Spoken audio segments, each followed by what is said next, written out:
ইরানের সব ধরনের আয়ের উৎস বন্ধ করে দেশটিকে বিশ্ব অর্থনীতি থেকে পুরোপুরি বিচ্ছিন্ন করতে ব্যাপক নিষেধাজ্ঞা ঘোষণা করেছে আমেরিকা।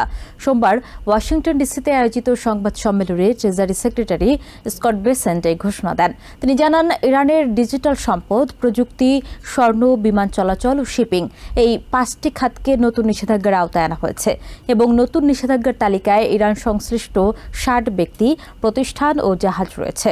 পাশাপাশি ইরানের সঙ্গে ব্যবসায়িক সম্পর্ক ছিন্ন করতে অন্যান্য দেশগুলোকে সময় দেওয়া হবে বলে জানান Bessent.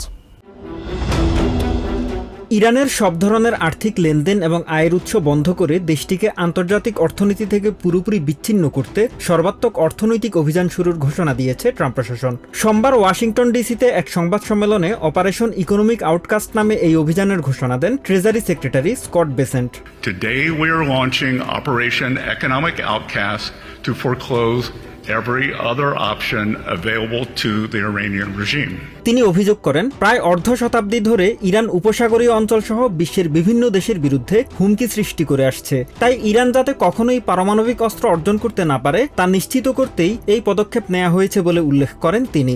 Iran now faces a very clear choice with only two paths before them: complete global isolation and a subsistence economy.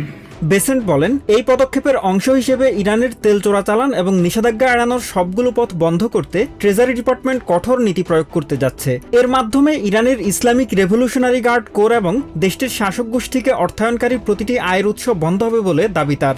We are enforcing a zero leakage approach.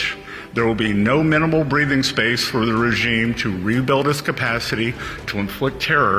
5টি প্রধান খাতকে এই নিষেধাজ্ঞার আওতায় অন্তর্ভুক্ত করা হয়েছে বলেও জানান treasury secretary. Digital assets, technology, gold, aviation, and shipping.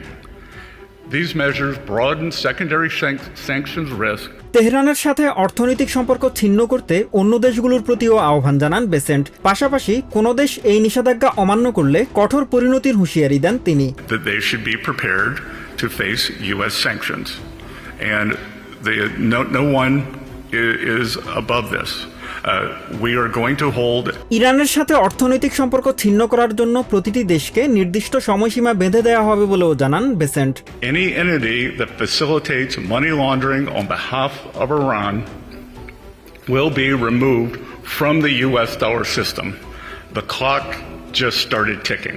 এরই মধ্যে ট্রেজারি ডিপার্টমেন্টের office of foreign assets control ইরানের সঙ্গে সংশ্লিষ্ট 60টিরও বেশি সংস্থা, ব্যক্তি এবং জাহাজকে কালো তালিকাভুক্ত করেছে বলেও জানান তিনি। That enable the Iranian regime to procure illicit nuclear and missile technology, conduct cyber operations, and generate oil revenue. এছাড়া কানাডার সঙ্গে বাণিজ্য আলোচনা প্রসঙ্গে তিনি বলেন, প্রেসিডেন্ট ট্রাম্প চান অটোয়া যেন ভালো মনোভাব নিয়ে ও আন্তরিকভাবে আলোচনার টেবিলে ফিরে আসে। They were offered quite a good deal last week. They chose to reject it. Mahmudul Hasan, TVN 24 news desk. New York থেকে সম্প্রচারিত TVN 24 টেলিভিশন বিশ্বজুড়ে বাঙালির কণ্ঠস্বর।